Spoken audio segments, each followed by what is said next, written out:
I've worked in organizations where training is hugely boring and it's a massive online training program. And I've sat with learning and development directors and they've said to me the biggest bane of their existence is that staff keep complaining about how boring the training is. They have to do it. They want the staff to do it. Staff are finding it boring and they're not retaining the information. They are finding ways to be able to just answer the multiple choice and get through it as quickly as possible. So that's a useless use of their time.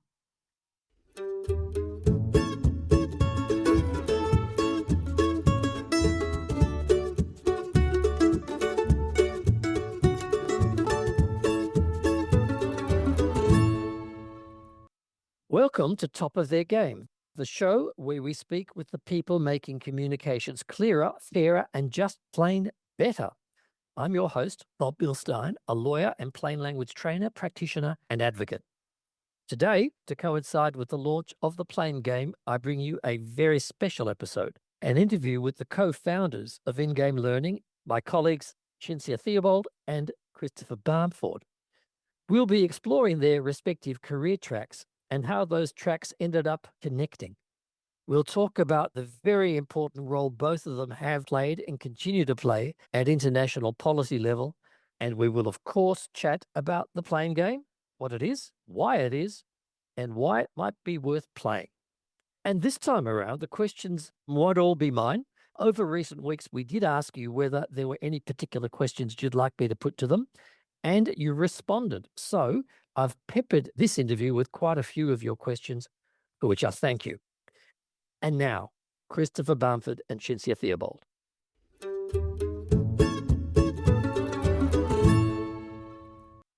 Christopher, Cinzia, welcome. Hey, well. Thank you.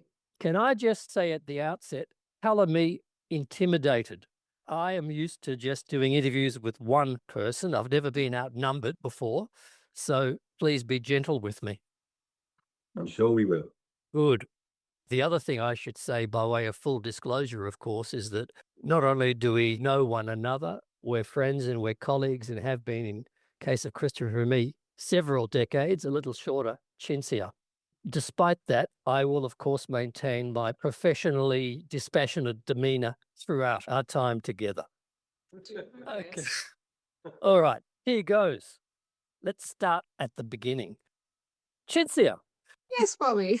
Tell me, where did you grow up and what did you want to be when you were a child? So I grew up until the age of 7 in London and then in Victoria. After that, we were 10-pound pommies, came across on a boat. And I never knew what I wanted to be when I grew up. And I was still saying I don't know what I want to be when I grow up, probably up until a decade ago. Uh-huh. And Christopher? I grew up in Melbourne, Bob. I lived 10 happy years in Sydney, but I very much grew up in Melbourne.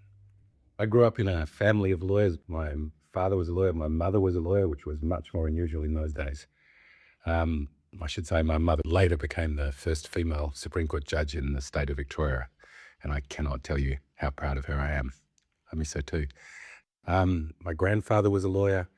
So there was a lot of legal conversation in the house, which I always found interesting. So I just sort of think I assumed I was going to be a lawyer, which I was for a while.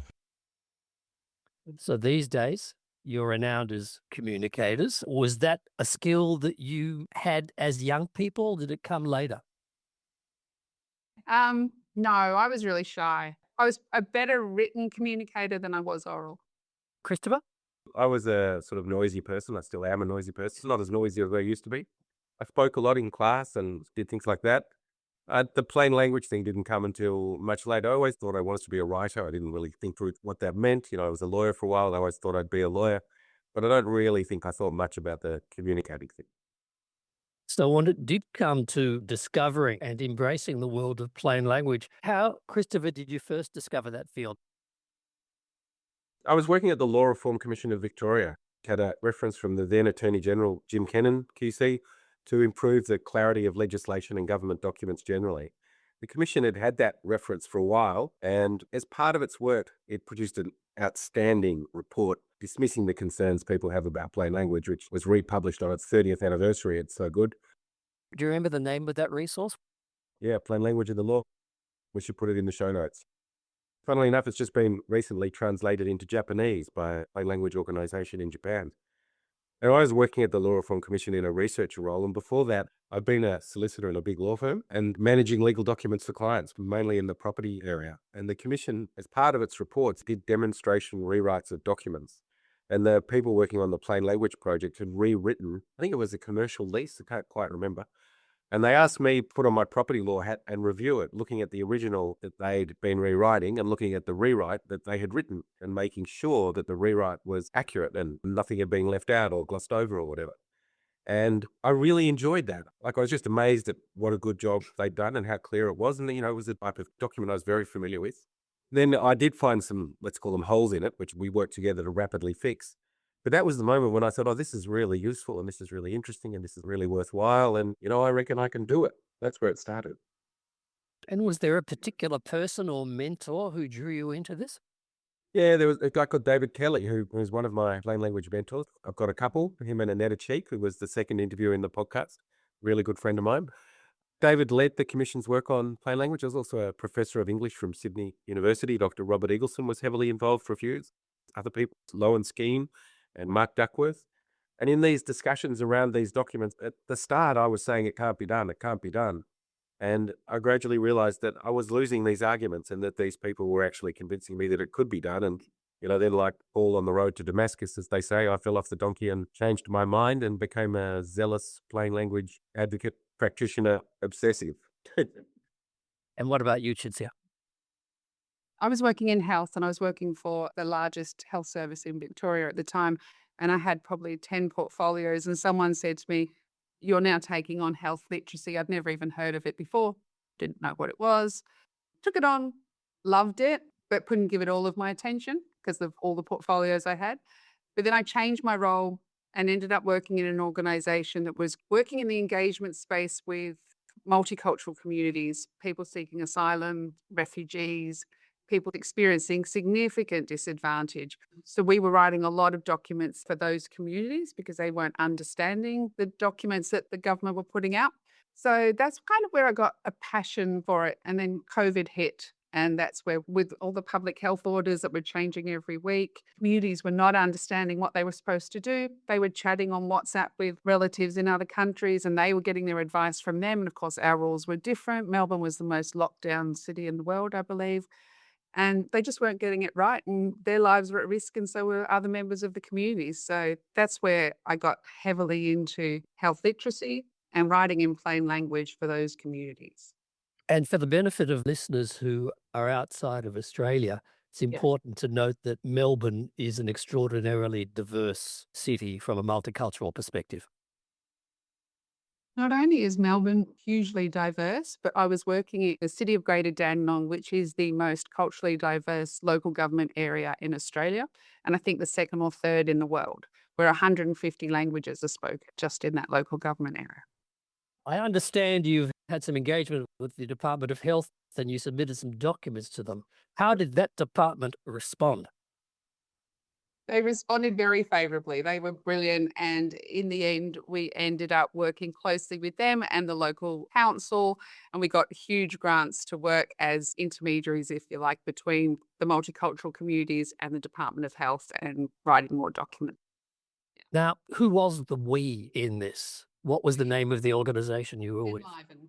Okay. I asked Christopher whether there was a person or mentor who was a particular influence. Anyone in your world? We won an award for that COVID work, and Christopher's the person who presented the award to me. And I had kind of looked up to Christopher for a very long time and was kind of in awe of him then. So he's been a really strong mentor for me in the plain language space and got me into volunteering for various plain language organisations, which has been fantastic and introduced me to the international plain language world. And Annetta Cheek also has become quite a mentor for me too. We're here to talk about plain language.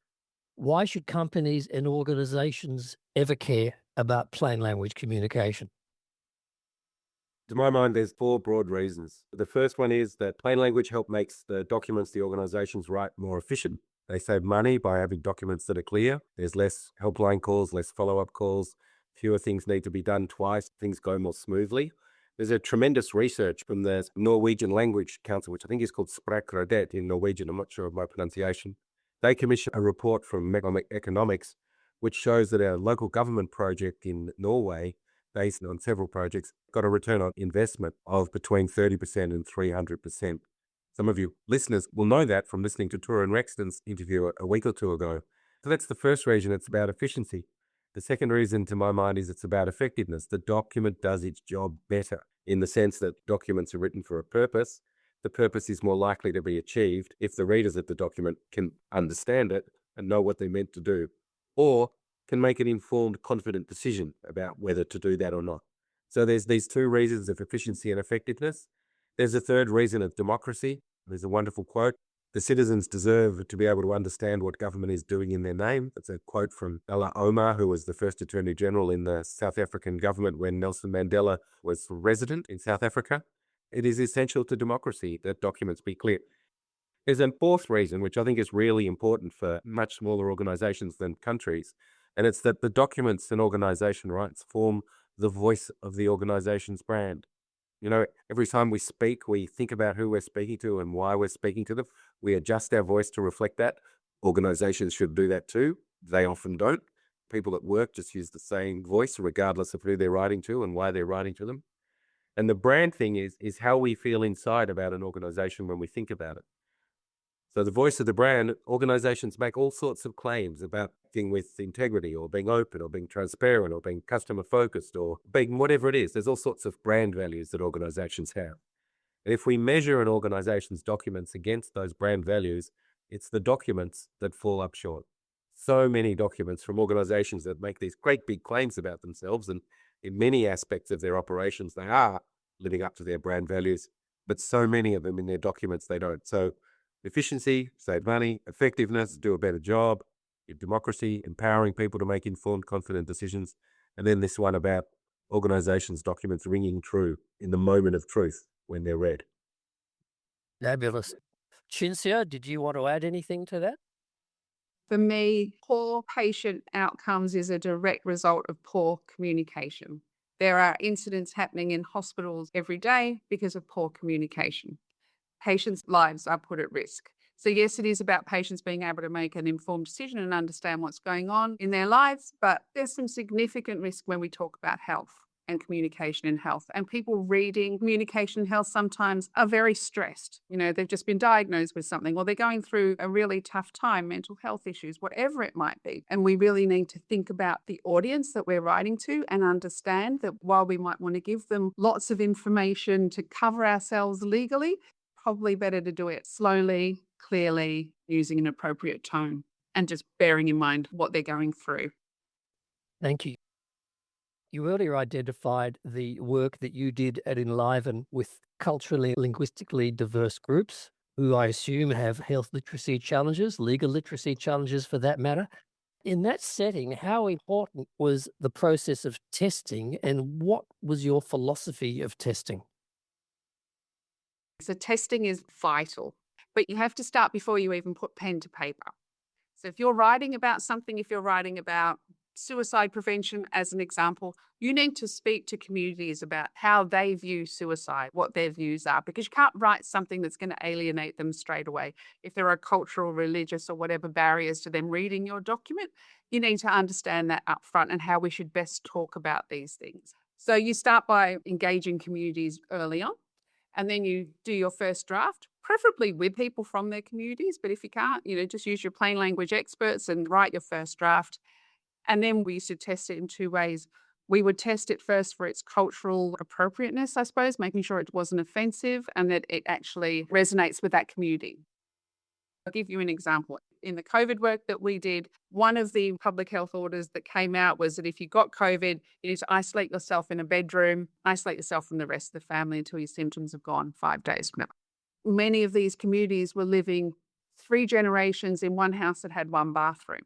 So that information just wasn't appropriate for them. So we changed that information to making sure that you disinfect everything after you go to the bathroom and just putting in measures to protect them that way. So that's where you need to really talk to the communities and make sure what you're writing makes sense to them. And we had the most beautiful community champion network. It's still going, I believe, at Enliven. There was about 150 different champions in that network that would then take the documents out to their communities and test it. And that was absolutely vital part of it as well, just to make sure they could find the information they wanted and they could understand it. I did write a Clarity article about this as well, because we won the Plain Christine Mowat Award in 2021, I believe it was. And there is an article in the Clarity Journal that talks about this. I want to shift the focus a bit to the personal. How did the two of you first meet? When Cinzia won the award, you just mentioned the Christine Mowat Award, which is appointed by an international organisation called Plain. By the way, if you're interested in plain language, I really encourage you to join Plain and really encourage you to join Clarity.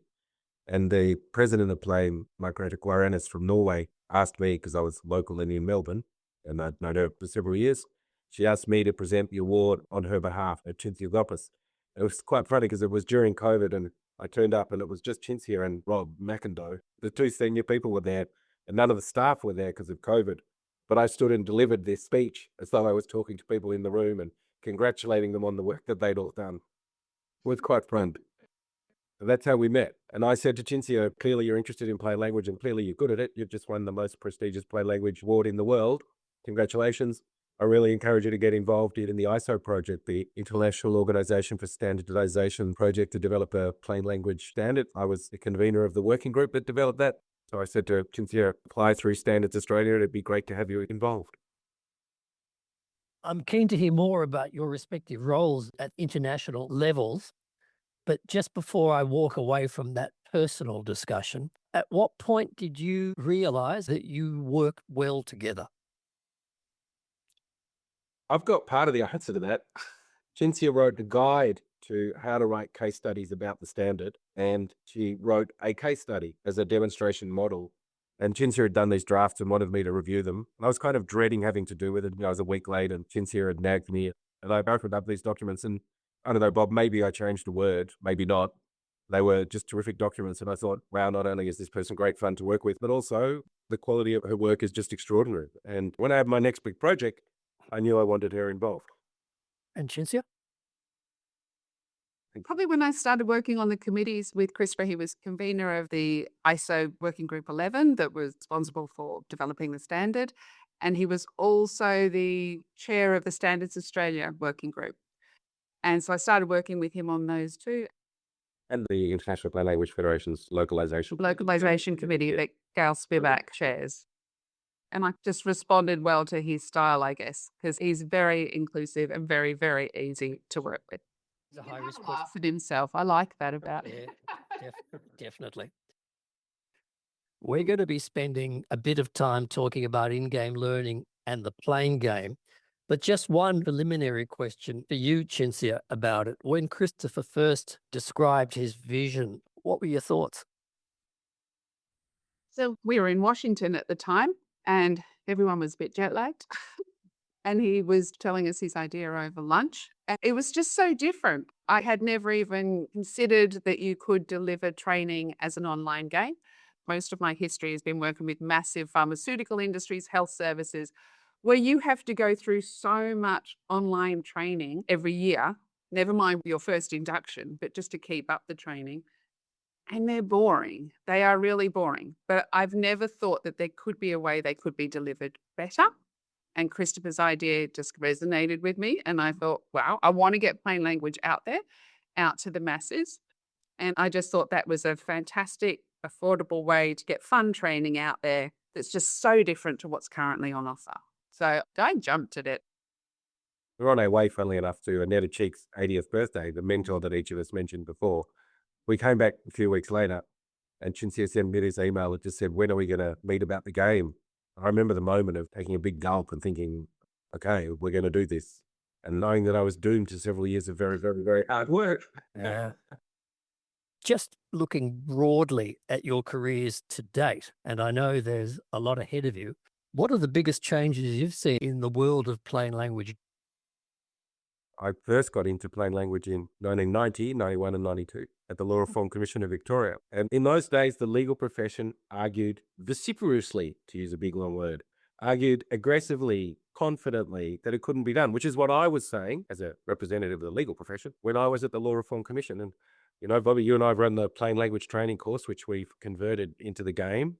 It's our course. And 30 years ago, when you ran the course, you would have furious debate in the course with people who'd been sent there by their organisation, often the government department or a financial services organisation or a law firm, and they would be arguing that it couldn't be done. And we have an exercise on the course that actually triggers that discussion.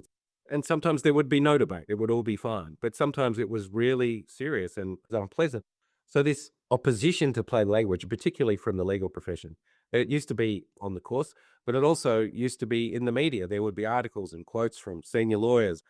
When the Law Reform Commission produced its reports, there were lots of quotes from lawyers saying it can't be done, from judges and all sorts of people, which now look chronically out of date and wrong.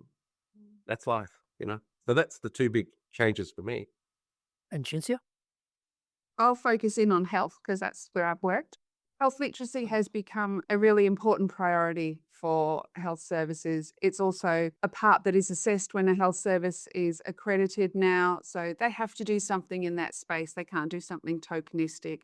I've found that while in more recent years working with clinicians to write plain language documents, I used to get a lot of opposition initially with, wanting to change words and things. Whereas the most recent one I did, which was about primary aldosteronism, I actually found the clinicians were trying to come up with easier ways of saying things that I was putting in there, right? And I found that absolutely delightful. But I think the biggest change I've seen has probably been because of the ISO plain language standard in recent years. It's legitimized all of these efforts. The most recent conference I went to, and Christopher's been going to plain language conferences for many more years than I have, but this most recent one, every presenter was talking about the ISO plain language standard and how they've implemented it and what successes they've had. So I think that has been a huge shift. That was incredibly satisfying. At the conference in Brussels 2025, it was incredibly satisfying. How many speakers, making this up, but let's say 30% of them mentioned the standard in the title of their paper, but 80 or 90% of the ones I went to, and I spoke to other people who went to other ones, referenced the standard in one way or another. I mean, that was just incredibly uplifting. Yeah. Let's talk about that standard. But before we do, perhaps could one of you please set the scene by describing briefly who in the world who've come together to help make this standard come into existence? Okay, so there are 3 plain language organizations internationally. I mentioned 2 already. Clarity, which has a focus a bit on legal things, but it's open to everybody, and its journal and its conferences cover lots of other topics as well. It's international. Plain, which is international and is interested in everything in the plain language world. There's a third organization which is in the Americas, mainly in North America, called the Center for Plain Language. And it does everything, but it has a bit of a focus on government. So in 2007, at a conference in Amsterdam, I was president of Clarity at the time, the 3 organizations discussed forming what is now called the International Plain Language Federation, which, by the way, Cinzia is on the board of. They formed the International Plain Language Federation to work on a series of projects that the 3 organizations thought would be best done by the organizations cooperating rather than by the organizations acting individually or in another way. You had a particular role that the Federation appointed you to undertake. I did both, yeah. First project that the Federation did was come up with a definition of plain language, which has stood the test of time and is now available in more than 26 languages. And once it had done that, Annetta Cheek, who was the chair of the Federation at the time, and Eamon Moran, who was a friend of mine here in Melbourne, also a legend in the plain language world, he was the president of Clarity. And the 2 of them asked me to form a committee to develop a plain language standard. I should say that one of the first things the Federation did back in 2010 was write an options paper about the various things that the plain language world should do. So the first one was the definition, one was continue research on plain language, one was develop a standard on plain language, another one was form the international organization to help make all this happen, and there are a few other things as well. Certification for practitioners, so you can get certified as a plain language practitioner, or your document can be certified as being in plain language. And it's a bit hard to do certification if you don't have some sort of standard to measure the document or the people or the organization or anything else against. And it's a bit hard to have a standard if you don't have a definition of the objective that you're seeking to reach. So the Federation did the definition, and it's working now on the certification. Cinzia is heavily involved in that. But yeah, I was appointed to this committee to try and make a standard happen. And it happened. Yeah, it happened. It's a beautiful story. I wrote it at length. It's on LinkedIn. It's far and away the most popular post I've ever written. It's 15,000 glorious words. Is it 15,000? It's like 1,000. Sorry, I got carried away, Bob. I think it's only about 6. Or 4,000 rather good ones. Exactly. Yeah, and of course, some dross as well. I was asked by the National Plain Language Organization to write the history of the standard. It's a very personal history, I have to say. It thanks, I reckon, 80 people who were prominently active in it, but it also thanks everybody who contributed to the discussion. A lot of the people who had to do that had to learn English first, so I thank them for learning English. Everyone who organized the conference or volunteered at a conference or trained to a conference, all these people contributed to the journey. And what happened was I cold called Standards Australia one day, and this guy said, "Oh, yeah, I'm happy to meet you. They're in Sydney. I live in Melbourne." So I went up to Sydney and I came and met him, and he spent 40 minutes telling me it was impossible and too hard and it takes too long and you'll never get to do it. And then after the 40 minutes, he sort of asked me what I'd done, and I explained I'd been involved in the Federation. I'd had an internet business that I'd sold, and I also told him that I'd kayaked. It was a couple of months later after I'd just done this, kayaked a double sea kayak from Melbourne in Victoria to Tasmania across Bass Strait, which is a very wild, tossing bit of ocean. When I said that, he looked at me and he went, "Oh, you'll be fine there. Just fill in this form. We'll make it happen." Find it extraordinary, really. And the people at Standards Australia were spectacularly helpful. There's a person there, not there anymore, but Nidra Modra, who rang me one day. I sort of sent the draft forms in, and a whole lot of people contributed. This and Netta Cheek and Joe Kimball and Karen Shriver and David Lipscomb and so many people filling in these forms. I sent them in sort of saying, "Are we on the right track?" And Nidra rang me the next day or a couple of days later, and she said, "Yeah, that's all fine. If you send that in, I think I can get it on the agenda for a committee next week. Standards Australia will appoint you as its representative to go to the annual meeting of the relevant technical committee, Technical Committee 37 in Ottawa in June. You'll have to pay your own airfare, but we will appoint you to make the pitch on Standards Australia's behalf." And they appointed Annetta Cheek to go along and support me, which of course she did. And yeah, we went and we pitched it, and there's a 3-month voting process, and all the national standards bodies involved in the relevant technical committee, maybe they didn't all vote yes, but enough of them did, and then work began. It really was extremely rewarding and satisfying and a wonderful team effort. And just quietly, Cinzia is not the only one of my 2 guests today who has received an award for their efforts. What happened, Christopher? I've received 2 awards actually, which I'm incredibly chuffed about. The 3 plain language organizations, Clarity Plain in the Centre for my work on the standard, appointed at a conference in Argentina, gave me what they called the Above and Beyond Award for my services in relation to the standard, which I was incredibly touched by. I haven't really won any other awards in my life. And, I've got it sitting on a bookshelf just near my front door at home. Nobody else is ever going to see it. But when I walk through the front door, I often look up at it. And then Technical Committee ISO gave me an award for my innovative leadership, which sits beside the one from the 3 plain language federations. Well deserved. Well deserved. Christopher mentioned, Cinzia, about your Part 4 work. Could you tell us a little about your international work, and in particular, Part 4, what it is, where it's heading, why it matters? Sure. So my international work, as Christopher said, I'm on the International Plain Language Federation board, just recently appointed, and I'm also on the Plain board as well. And I sit on the ISO Working Group 11 committee. Now, the standard that Christopher refers to is Part 1. It is a guidance standard in plain language. It tells organizations what they should do if they want to implement plain language. Then there's a Part 2, which is a legal guidance standard, and Part 3, which is a science guidance standard. And then we are currently working on what is called Part 4, and that is our first requirement standard. A requirement standard tells organizations what they shall do, particularly if they want to be certified. So Part 4 will allow organizations to be certified in plain language. So banks, hospitals, legal companies, they can all be certified for their efforts in plain language. So I'm on the drafting committee for that. The ISO processes are very long and very consultative, which is fantastic. There are multiple rounds of consultation. So you know that when you've actually created the standard at the end, multiple countries have had input. I think we received over 200 comments in the first round, close to 200 comments in the second round. We're about to go through our third round, and you have to respond to every single comment, either accept it or reject it, but you have to give a reason, and you amend the draft every time. So we're really excited about that, and we're hoping that Part 4 will be released early next year, early in 2027. and that from then organizations should be able to be certified. It's fantastic for the plain language world to be able to get that one out there. Why would an organization want to be certified?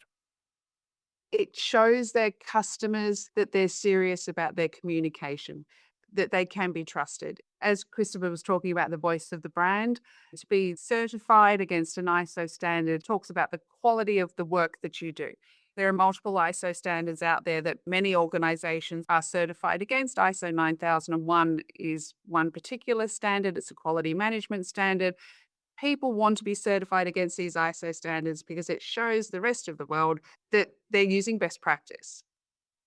You mentioned that parts 1 to 3 are discretionary, but if one goes down the part 4 road, it's not. If they do embrace part 4 and obtain certification, does that have a de facto impact on parts 1 or 2 or 3? Does that also become, in effect, mandatory for those organizations?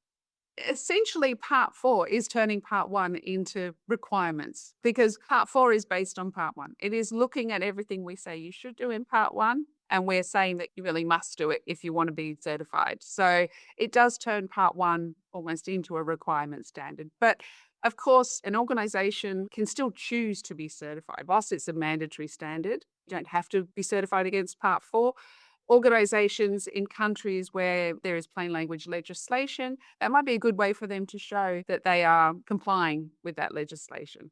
Parts 2 and parts 3 for legal writing and science communication, they're different in that they kind of show you how you can apply part 1, but in those settings. I don't participate at your level, so I don't have any insights on this, but I imagine that there are lots of challenges trying to reach agreement, but also some enormously rewarding and stimulating moments. What are the challenges you've encountered and what are the joys? I'll ask both of you that. On the drafting committee, the joys really are that you get such diverse perspectives, and because things are done differently in different countries, so we can always look at things with tunnel vision with what we know. Being able to get expert opinion across such a diverse range of people and across multiple countries, for me, has been absolutely fascinating and has expanded my knowledge hugely. So working on part 4 has been absolutely brilliant because we have, I think it's 7 committee members, each from different countries and each with their own perspective. It enriches whatever we're doing. It's been brilliant. The bits that aren't so good are that they're generally at 11 p.m. in Australia because everybody else in the committee or working group or drafting committee lives other sides of the world. So we always get the 11 p.m. slot. But I'm okay with that. I 100% agree with Cinzia, as I so often do. It's the community of people from the plain language world, but also people from the ISO world. But the central idea of international experts gathering to reach consensus to produce a standard that will work as broadly as possible, that idea is really good and you see it really work. Cinzia mentioned how hard the work is. On part 1 at one stage, the drafting committee had more than 500 comments that they had to review. Some of them were the same. But they met 15 times in 30 days for 2 hours. I mean, imagine finding 15 2-hour meeting slots in your diary with people all over the world in the next 30 days. I mean, that's a task in itself. But they met and they grinded through these comments. And when the comments are responded to, this is the ISO requirement, the drafting committee has to give a reason for its response. It can't just say rejected. It has to say rejected because blah, blah, blah, blah, blah, blah, blah. Or accepted partially, we made this change. Or accepted completely, we made another change. So that the rigor of the thinking that goes into it is just a terrific thing to be involved in. I'd have to say, Bobby, I would recommend volunteering in the international plain language community to anyone. It is hard work. There's lots that needs to be done, but the community, as Christopher said, are just amazing. It's the best thing I've ever done. When the ISO Technical Committee 37 Working Group 11 was meeting for the first time in real life, we organised a dinner for everyone on the working group one night. And somebody from one of the national standards bodies emailed her colleagues and said, hey, if you're free to come to the dinner on Tuesday night of Working Group 11, you should come along. This is the best bunch of people I've ever met. And to my mind, that is an accurate representation of the positive, friendly, inclusive, intelligent, trying to make the world a better place and think it all through people who are involved. It's just a wonderful thing. That's why we work with so many of them at in-game learning. Yeah, exactly. A beautiful transition, Cinzia. In-game learning. Tell me, I think I'll go to Christopher on this one, about the birth of in-game learning and the playing game. So there was the course that I've been running for a while, you've been running, and various other people are running. Between us, we've run it for like 25,000 people over 30 years. We've evolved it and evolved it and evolved it, but it's pretty refined now. And I'd always been wanting to put it online. And in 2000, I had an idea for an internet business called ClearDocs, selling document packages online to set up companies and trusts and other legal document packages. And I sold that in 2011, and I had a few years off, and then I worked on the standard, which took quite a few years. And then I was looking for another project, really. My brain wanted to do something. And I've always been wanting to put the course online, and I wasn't sure how. And I didn't want it to be boring because so much online training is boring. And my son, William, has a PhD in video games. And we had a family lunch, and I was chatting to him, and I said, "Oh, do you think we could put the course online as a game?" And he said, "Oh, yeah, we could do that. A game has to do 1, 2, 3, 4, 5." And I went, "Well, I reckon I can do 1, 2, and 3, and 4 will work out a way. And I don't know what to do about 5, but I guess we'll cover that later." And I started to think about actually doing it properly. And then this is really quite strange. It's not without precedent, though. I had a bit of a cold. I was flat on the couch for a couple of days, not doing much. And in the middle of the night, I was wide awake, having what can only be described as a fever dream. And I suddenly saw how to do it. I saw how to make it fun. I came up with a few jokes that actually made me laugh out loud in my fevered state. And then the next morning I went to it and I thought, this could just be nonsense. I was really sick last night. And I went and read it and I thought, oh, I think it's good. So over the next week, I fleshed it out, still handwriting and adding other pages and all of that. And then after about a week, I read it out to my wife, the wonderful Kim. Said, let me know what you think. And Kim has a Master of Arts in documentary filmmaking from the Australian Film, Television, Radio School. She also has a law degree. She used to be a lawyer. So she's sort of across these sorts of things. And I read out these, I don't know how many pages it was. And I got to the end and she said, I think it's a really good idea. I think you should do it. And I went, okay, then I will. So I started to write it up and I went off to America on the way to Annetta's party with Cinzia at the lunch we talked about. And I didn't know if it was still a secret. I didn't know if it was something I wasn't yet ready to talk about. But somebody said, oh, what are you doing? Because I was just resigning from the Working Group 11 convening role then. And then I just heard myself launch into this description of what I wanted to do. Over the next 3 days, it was a big topic of conversation. And we thought through a lot of things and here we are. 2 years later. Within a couple of weeks. I'm conscious that we haven't yet enlightened our audience on what the it is in this discussion. Let's talk about the playing game. Cinzia. Okay. The playing game is a fun and engaging online game. There's a cast of colourful characters that work in an office. Each one has their own persona. We kind of base it on, I suppose, personas that people might identify with in their own office. There's the koala that is lazy. Nobody quite knows how much work he's doing, but everybody loves him. You've got the person that's been there the longest who is really wise. That's our owl, of course. You've got the duck who is the person who's always saying, why are we changing this? That'll never work. We call him the reluctant duck. And various other characters in the office. There are some very funny videos where a communication issue is posed to this team. They all work together in this office and there's a communication crisis. So you watch the video, you learn a bit. Sometimes they consult the plain language expert, which is an avatar of our Christopher, who comes in on a Teams meeting and talks to them. So it's worth watching the videos to see Christopher's avatar. So anyway, the characters learn a little bit about the solution to the issue that has been raised. And then you go and read some educational material. It's not a lot of reading. And then you start doing some quizzes. That's the real game element. You start doing some quizzes that help you solve the problem that was posed in the video. And they're fun, different, bubble pops and matching quizzes and that kind of thing. And that's the game at the moment. We are actually also working on a fourth component to our game, which will allow people to practice what they've learned. So as you learn each topic, you watch a video, you read the educational material, you play the game, and then you practice your writing. We're nearly there with that. So the game includes not only learning the content and learning it in a fun, engaging way that helps the learning stick, but it also allows you to apply your learning by doing the practice rewrites. So it's very different to most online training courses. And we made sure that it aligns beautifully with the ISO standard and covers all the stuff that yourself and Christopher have done on the course as well. That point is really worth emphasizing. It's a game, but actually it's workplace training. It's specifically and carefully designed to be a thing for organizations to have their staff do to help them improve the clarity of their writing, help them to write in plain language. In these interviews, I tend to ask at least one or two devil's advocate questions. A game. We're not here to play games. We're here to make money, or make money for our shareholders, or to discharge our obligations. This is beneath us. Respond. Some people will think that. Other people will think online learning is so incredibly dull. Nobody does it. They don't learn anything. They often cheat. So there's an awful lot of online learning happening that's completely ineffective. And we're saying we need to engage the imagination. Humans learn best when their imagination is engaged.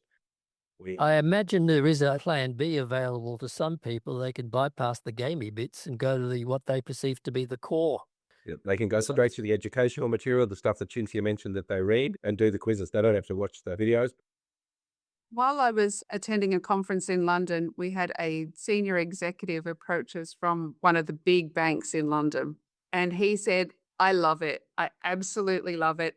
How do I get this past the rest of my senior execs? How do I get this through? Because it's a game. And we were like, well, you love it. Why are you assuming that nobody else will love it? It's a great way to learn. So I think assuming that just because people in organizations are not open to this fun element, I've worked in organizations, as I've said before, where training is hugely boring and it's a massive online training program. And I've sat with learning and development directors and they've said to me, the biggest bane of their existence is that staff keep complaining about how boring the training is. They have to do it. They want the staff to do it. Staff are finding it boring. And they're not retaining the information. They are finding ways to be able to just answer the multiple choice and get through it as quickly as possible. So that's a useless use of their time. Gaming, gamification. Could someone please explain the difference to me? So there's gamification. Classic example is Duolingo, where you get a streak of days that you've gone to Duolingo and the little owl looks very happy. And if you don't go for a few days, the owl looks very sick. That actually doesn't help you learn. Sure, it might motivate you to go and try to learn, but doesn't actually help you learn. Whereas in our game, the characters have a problem and you have to help them solve their problem. So the learning actually happens because of the game. It's not just, here's a bit of gamification to try and kind of keep you thinking maybe you will try to learn. It's here while you're doing your learning. You're playing a game. Your imagination is engaged by the characters in the game, by the things you're trying to achieve.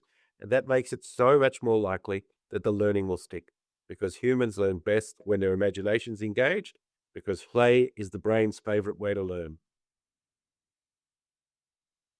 I asked one of my first devil's advocate questions a few minutes ago. Here's my second one.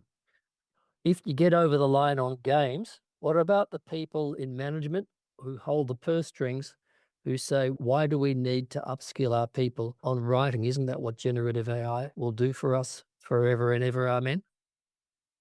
So undoubtedly, it is helping people improve their writing. There are some people who writing is not one of their greatest skills, and AI does improve their writing. What we need to remember, though, is that plain language is about so much more than just words. In fact, Gail Spivak and her committee did a little bit of a study, and they looked at the terms in the ISO standard and the words in the ISO standard that related to words and sentences and language, and it was only 7% of the standard. They did the maths on two aspects of the standard.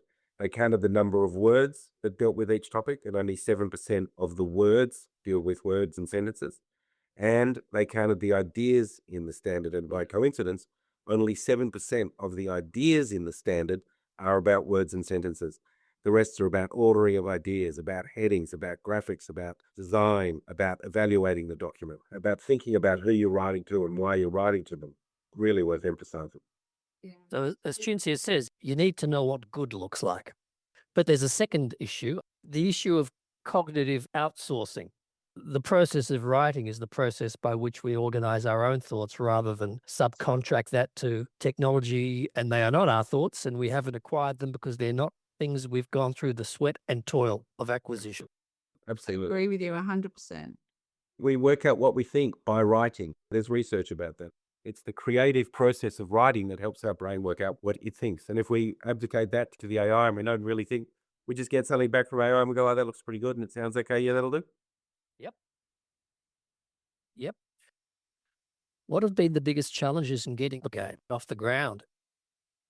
But the easiest bit has been getting absolutely fabulous people to contribute. It's just been wonderful how many people have said yes. That's been really encouraging. The hardest bit, I think, has been coming up with the model that we think works. It had to be something that we could sit in a meeting with head of a large law firm, head of a health practice, head of a financial services organization, head of a government department, and we can say there's a game set in an office with typical office characters who have communication problems. When I say that just like that now, I think, why on earth did that take so long to come up with? It's obvious that that's probably a good idea. But the fact is, it did take a long time to come up. And two of our authors in Canada, Kate Sparks and Paula Chiakos, they came up with that. And once they'd written a couple of scripts with these characters in it and we could see where they're going, we could see that that was working. We could see that this was a model that we thought would work. I think that was the hardest thing, coming up with the model.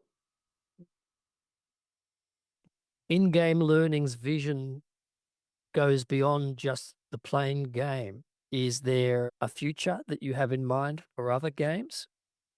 We do. We have a few games that we are considering and scoping at the moment. The interesting thing was when we were at the London conference, a lot of people were very, very interested in using our platform for their own training programs. But we are all plain language advocates and we are passionate about plain language. Of course, plain language was going to be a first game. And we are translating it into Spanish and launching a Spanish game later this year. So that's our first priority. Let's look ahead. What excites you most about the future of communication and learning? I think what excites me most about the future of communication is the increasing use of graphics, moving away from just headings and paragraphs and words and sentences. I think that's happening. I think it's got a long way to go. When I used to run the training course years ago, there would be people who would write a long letter, which really should just have been a checklist. There were people who write a long letter that really should have been a flow chart. I used to point this out to them, but those are very basic things. And on the sort of the flip side of that, Bob, is I think lots of reports and brochures and things these days are over-designed. I think there's too many photos, or the captions to the photo don't tell you why the photo is relevant and interesting and useful. Or there's too many icons and graphic devices all over, and I go, well, I'm not really sure what that's actually adding. They want lots of things that look exciting and interesting, and actually, to my mind at least, it just becomes a bit of a mess. I was just going to say the good news is that there is another part to the ISO plain language standard groups, which is part 5, which is going to be on document design. And I encourage people to keep an eye out for that. Also, if they want to go along to the International Plain Language Federation's website, there is a document there, pattern library, that people can download because the standard will be based on that. So encourage people to go and have a look at that and get some tips on how to design their documents better. What advice would you give someone entering the plain language profession today? I would, and I've said this before, the advice I would give them is if they're already skilled in plain language, my advice would be to get out there in the plain language community and volunteer. Without a doubt, that's where I have learned more than anywhere else from so many people. Go to the conferences, volunteer to Yeah. be on the committees, you meet the best people, you have the most interesting conversations, you get to know them, and you have this really interesting conversation that's actually often more interesting than some of the sessions at the conference. But it's informed by people who've been to several conferences and lots of presentations that are thinking something through. I agree completely. And often there's one plain language person in an organization. It can be quite lonely. So in volunteering internationally, or even at like the Standards Australia level or whatever country you might be in, it helps you find your people. It helps you build those cases for plain language that you can take back to your organization. It just, to me, it's been invaluable. Adding to that, the issues are the same. Everybody says this. Oh, you'll grapple with that too. They say, how do you deal with this? And you say, oh, I don't know. This is what I do, but I don't know if it really works. So you have these really interesting conversations. It's in different languages. The issues people face in all the different languages. How do you get it past the lawyers is always a question. How do you convince management that this is worth it? Because it clearly is, but management doesn't recognize that it is.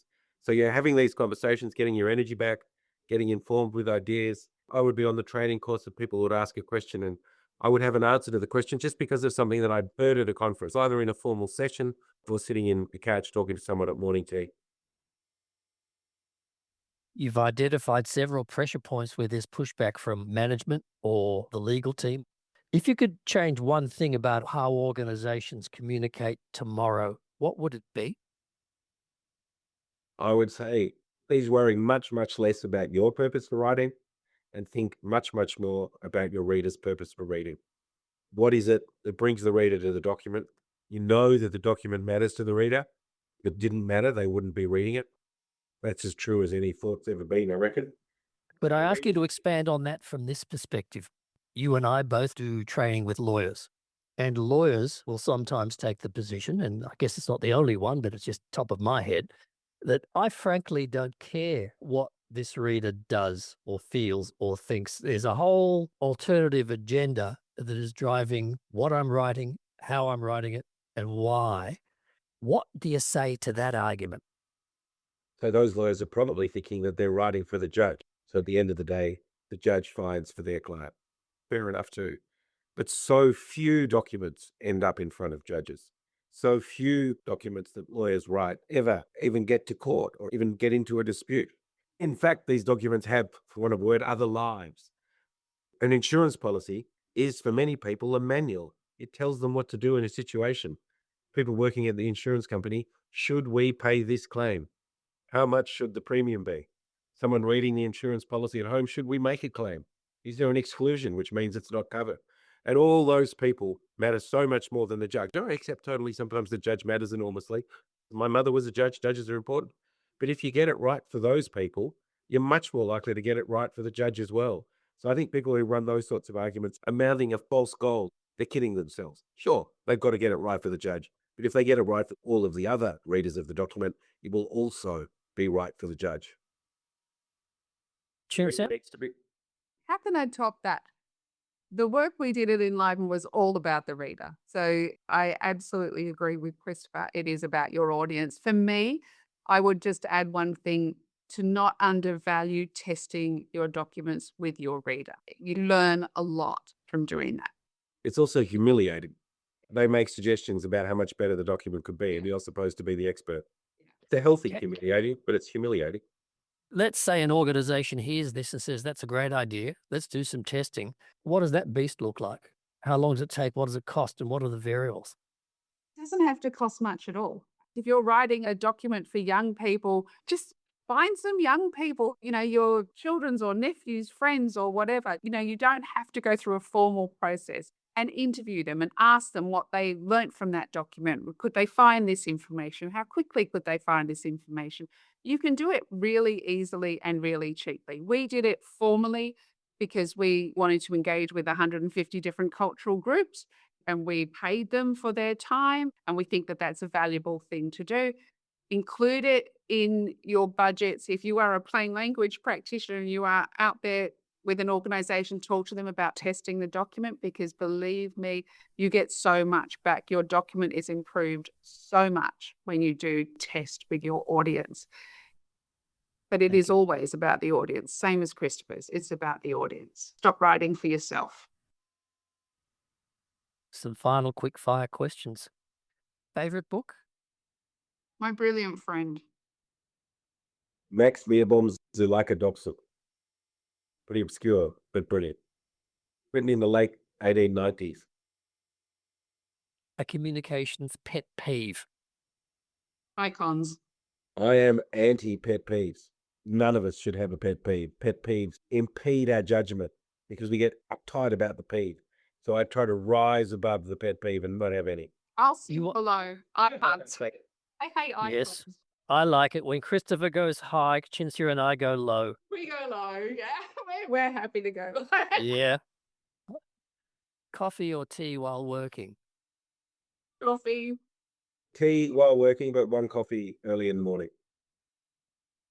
One thing people misunderstand about plain language? The usual. It's that whole concept that plain language has done something down. Or it's just about words and sentences. And as we've said, it's about so much more. In defense of the people who argue about the dumbing down, the marketing department of the plain language world is not doing itself no favors by using the adjective plain. The plain language thing is a ridiculous name, but it's been around a long time. Yeah. And what do you replace it with?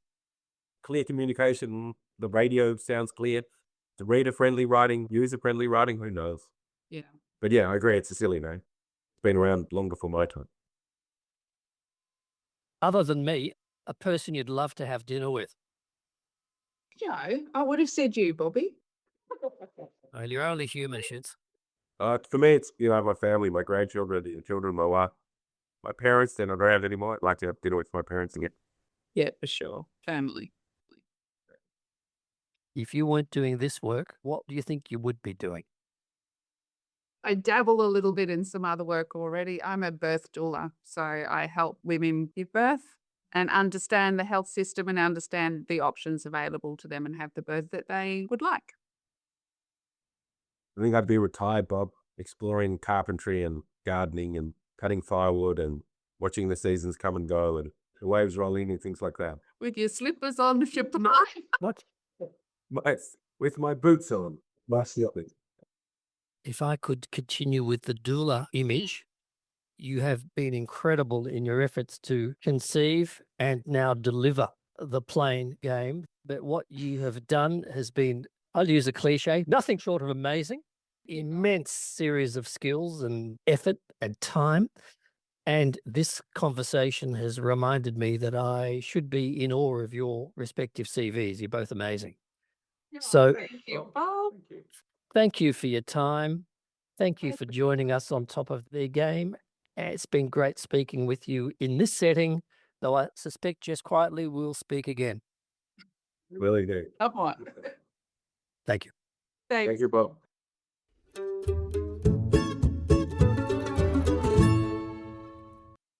Clearly, it's been an exciting and very demanding journey so far for the in-game learning team, but it's been super gratifying to come out the other end with a training tool that breaks the mold of the business as usual model, and which is fun.